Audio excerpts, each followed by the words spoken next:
नमस्कार। आज का विषय है कुछ खास, बेहद खास है। मुसलमान से पुनः हिंदू बनने का सरल विधि। अब इसकी आवश्यकता क्यों पड़ी, यह समझने के लिए बहुत ज़रूरत इस बात के लिए है कि बहुत ऐसे मुसलमान बने हुए लोग हैं जो मजबूरी से मुसलमान बने हुए हैं। अभी बांग्लादेश में आपने देखा कि वहाँ पर लाखों की संख्या में हिंदुओं को ज़बरदस्ती मार काट करके उसको मुसलमान बना दिया। अब वो मुसलमान तो बन गया, लेकिन वो आदमी चूँकि हिंदू था, उसे कुछ ऐसी परिस्थितियाँ आ रही है जिस कारण से उसे नफ़रत हो रहा है। जबरन बनने में अपने आप से नफ़रत आ रहा है। अब वो आदमी जो गौ की पूजा करता था, वो उसकी हत्या कैसे करे, उसका मांस कैसे खाए। उसमें तो बड़े बड़े जानवरों को हत्या करके, भैंसा हो, ऊँट हो या गौवंश हो, सबको खाना पड़ता है। अब वो कैसे खाए। ऐसे स्थिति में उसके अंदर में एक गजब सा छटपटाहट हो रहा है, लेकिन वो करे क्या। पुनः वापस हिंदू बनने का जो कोई प्रक्रिया उसे पता ही नहीं है। अब सिर्फ हिंदुओं के साथ में नहीं, सिख, जैन और बौद्ध, इस चारों के साथ में यही अन्याय हुआ है। हिंदू, बौद्ध, जैन और सिख, ये चारों सनातन संस्कृति के अपने पार्ट हैं। इन चारों संस्कृति का जन्म भारत की धरती में हुआ। ये चारों के जो फाउंडर हैं सब भारत की धरती के हैं। अब इन के पास समस्या है और ये सभी छटपटा रहे हैं। तो और भी कुछ लोग ऐसे हैं जिन लोगों को ऐसा लग रहा है कि हम पहले हमारे पूर्वज हिंदू ही थे, लेकिन ऐसी स्थितियां आई, यहाँ पर मुसलमान आक्रमणकारियों का आया दबदबा। उन्होंने, हम इतिहास पढ़ते हैं कि औरंगजेब ने, जिन खाने के लिए अनाज नहीं है, दिन दिन भर काम करता था तो 10 पैला धान मिलता था और 1 पैसा देखता नहीं था लोग। वैसा लोग कहाँ से जजिया टैक्स देगा। जजिया टैक्स के बारे में हर कोई जानता है कि जो मुसलमान नहीं रहना चाहता उसको टैक्स देना पड़ेगा, जो मुसलमान रहेगा उसको टैक्स नहीं देना पड़ेगा। ऐसी स्थिति में बहुत सारे लोगों ने मजबूरी से हिंदू से, सिख से, जैन से, बौद्ध से और मुसलमान बन गया है। अब उन्होंने तो कोई तरह से निर्वहन किया, वो सब चीज़ नहीं खाया, लेकिन उसके बाल बच्चा को ज़बरदस्ती कैसे भी संगति में मस्जिद आने जाने का शुरुआत हो गया और वो सब खाने लगे। फिर वो धीरे धीरे टोपी पहनने लगे, फिर वो दाढ़ी बनाने रखने लगे बिना मोछ वाला, और फिर वो अभी मुसलमान कहने लगे। फिर वे हिंदुओं को मुसलमान बनाने के लिए अब मारकाट भी वही इसी के बाल बच्चा करने लगे। अभी पूरी दुनिया में बहुत ऐसे लोग हैं जो वापस क्रिश्चियन से हिंदू बनना चाहते हैं, मुसलमान से हिंदू बनना चाहते हैं, लेकिन ऐसा कोई टकसाल उसको नहीं मिल रहा है जो उसे पुनः वापस हिंदू में रख सकें। और समाज के लोग भी कहते हैं कि वो तो मुसलमान बन गया है, अब तुम हिंदू कैसे बनेगा। तो कई सारी परिस्थितियाँ उसके पास है।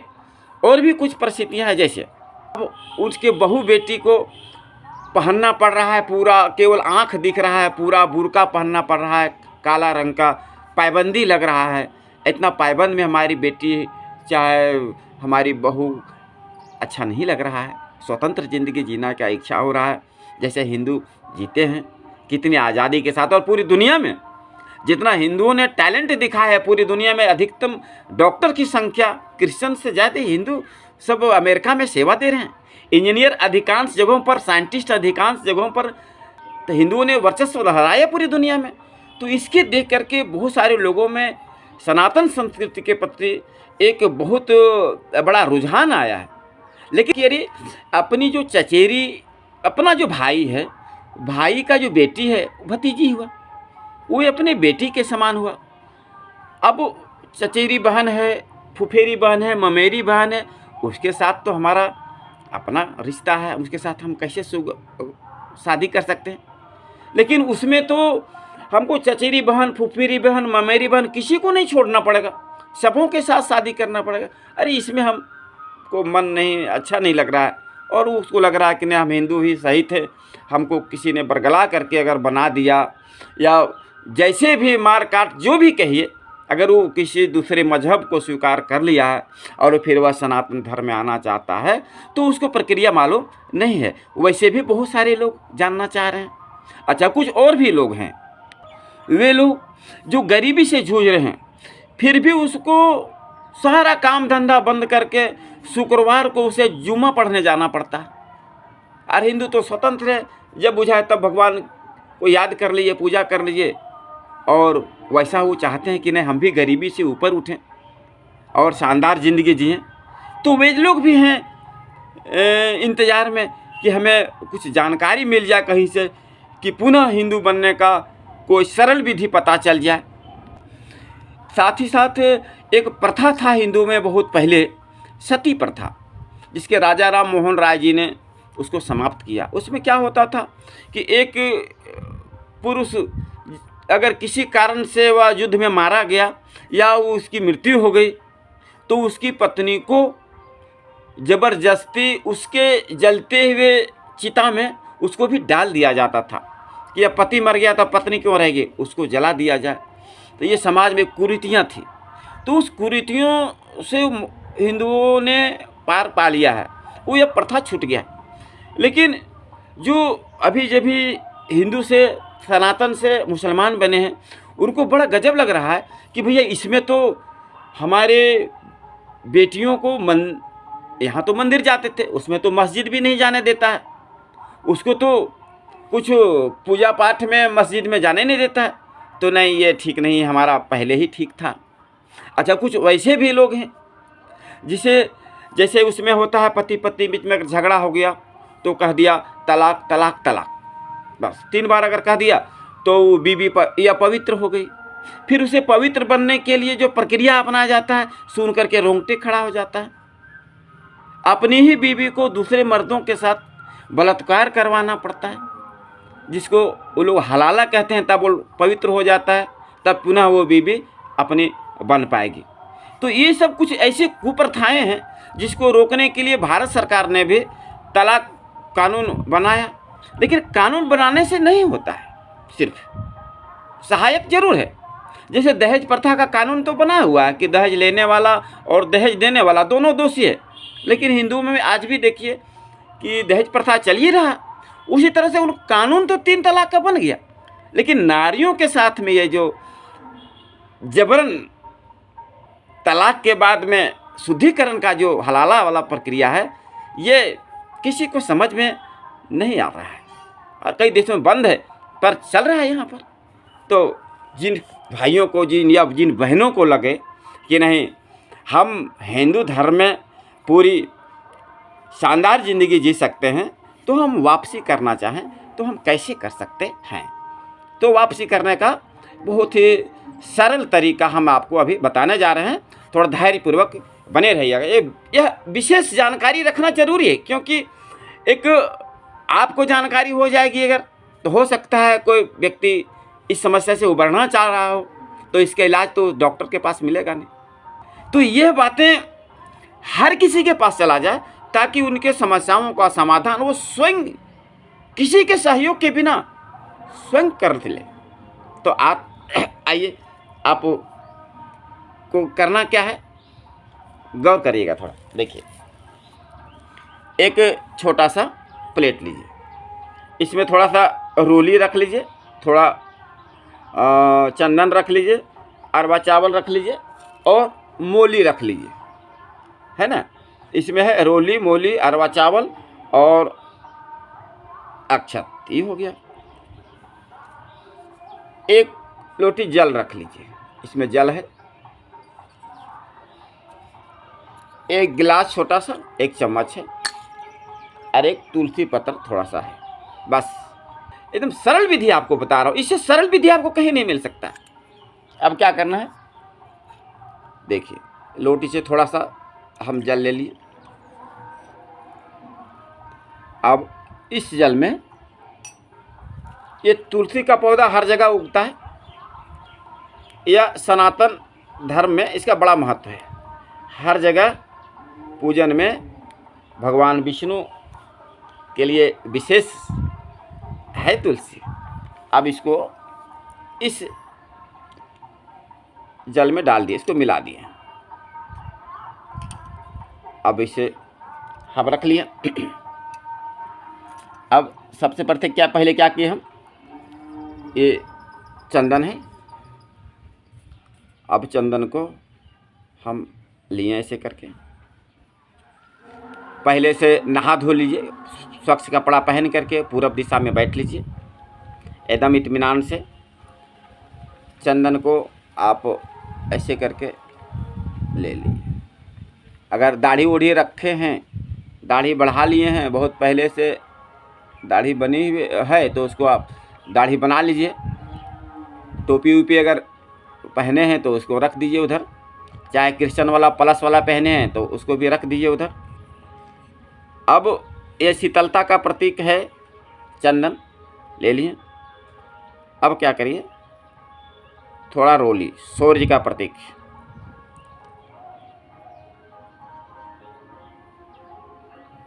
ले लिए थोड़ा चंदन। अब थोड़ा सा अक्षत ले लिए, सादगी का प्रतीक अक्षत को लीजिए। 3 चीज़ें ले लिए, चंदन, रोली और अक्षत। अब देखिए ये है मौली, जो खासकर हिंदू लोग बांधे रहते हैं अपने कलाई पर दाहिने हाथ में। इसको 3 बार लपेटिए, 3 बार लपेट दिए, इसको बांध लीजिए। हो गया। देखते जाइए कितना सरल है। अब इस जल में तुलसी पत्र मिलाया हुआ है।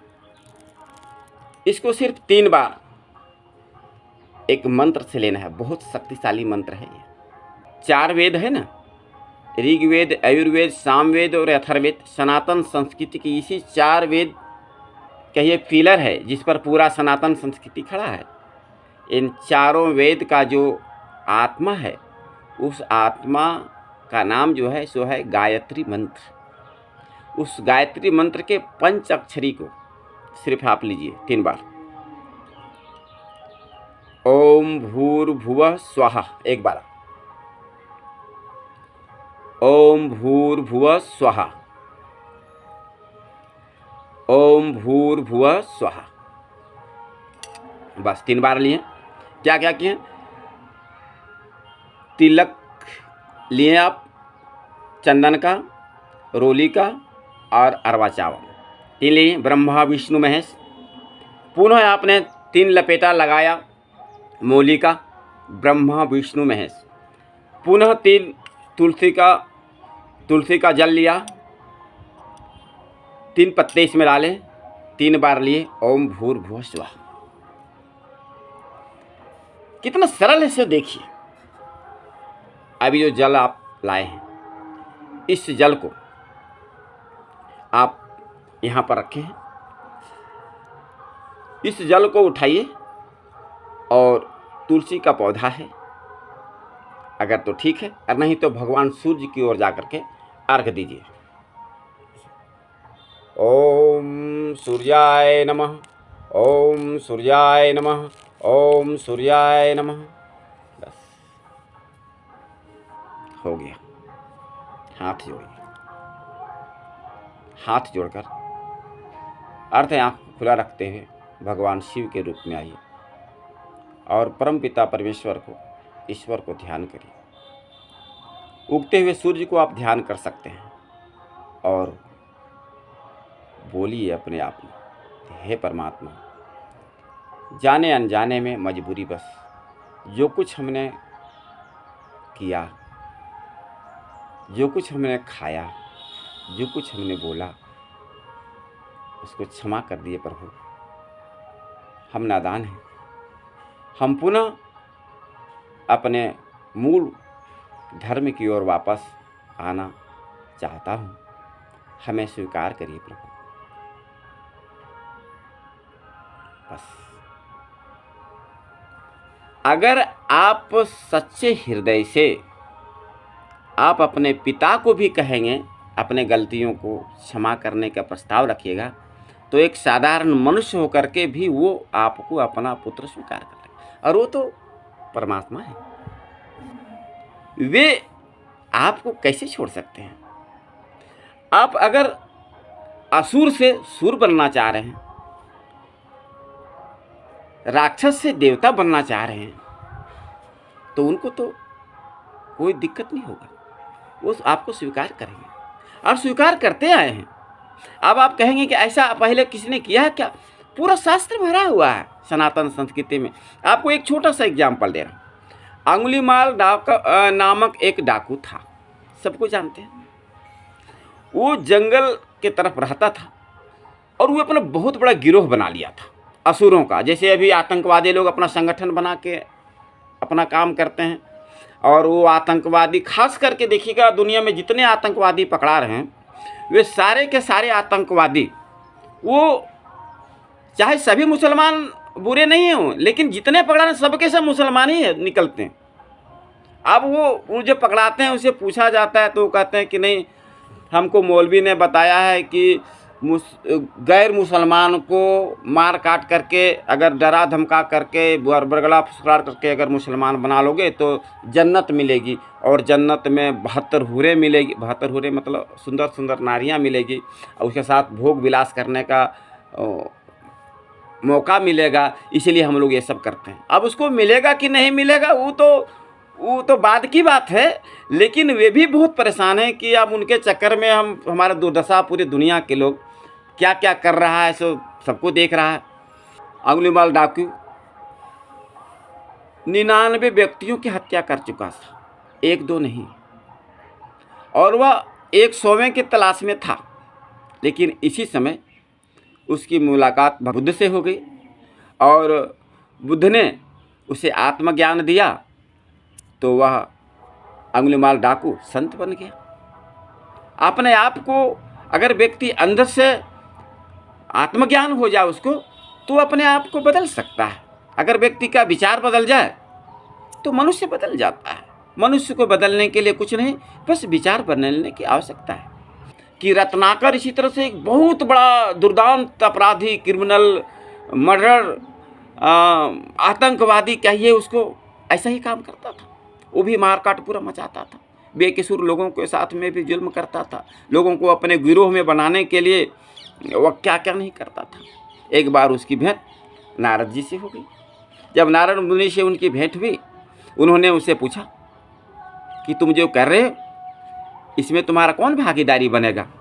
उसने कहा कि जो जो खा रहा है मेरे घर में, बाल बच्चा, पति पत्नी, माता पिता सब बनेगा।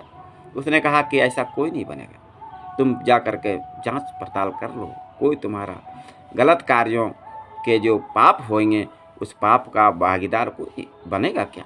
और उन्हें जांच पड़ताल किया, और तर्क, तथ्य और प्रमाण जब उन्हें मिल गया कि नहीं, गलत कार्य का गलत नतीजा होगा और जो करता है उसी को भोगना पड़ता है, तब वह व्यक्ति क्या से क्या बन गया।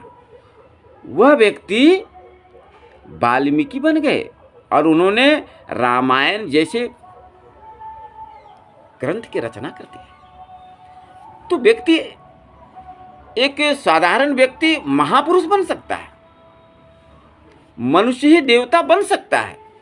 उसके अंदर में देवत्व जब जाग जाएगा, जब उसके अंदर में देवता का गुण आ जाएगा, दया का भाव आ जाएगा, सहयोग का भाव आ जाएगा, सेवा का भाव आ जाएगा, तो व्यक्ति क्या से क्या हो सकता है। स्वतंत्रता के अधिकारी हैं।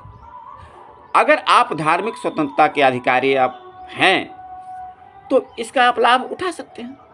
आप क्या करिए, आप कोर्ट जाइए, एक वकील को पकड़िए, आप ही डिपिट 100 रुपया में कर देते हैं। उसमें लिखिए कि मैं स्वेच्छा से अपना मजहब बदल करके पुनः हिंदू धर्म अपना लिए।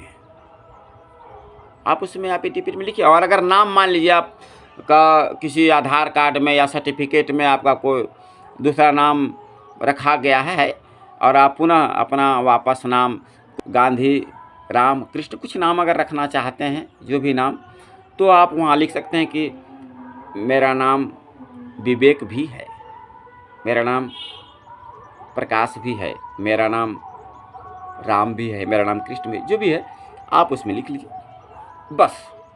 अगर आप दुनिया को जनाना भी चाहते हैं तो सोशल मीडिया का समय है, उसको आप फोटो और पोस्ट कर दीजिए। आप सोशल मीडिया का ज़माना, हर कोई जान जाएगा।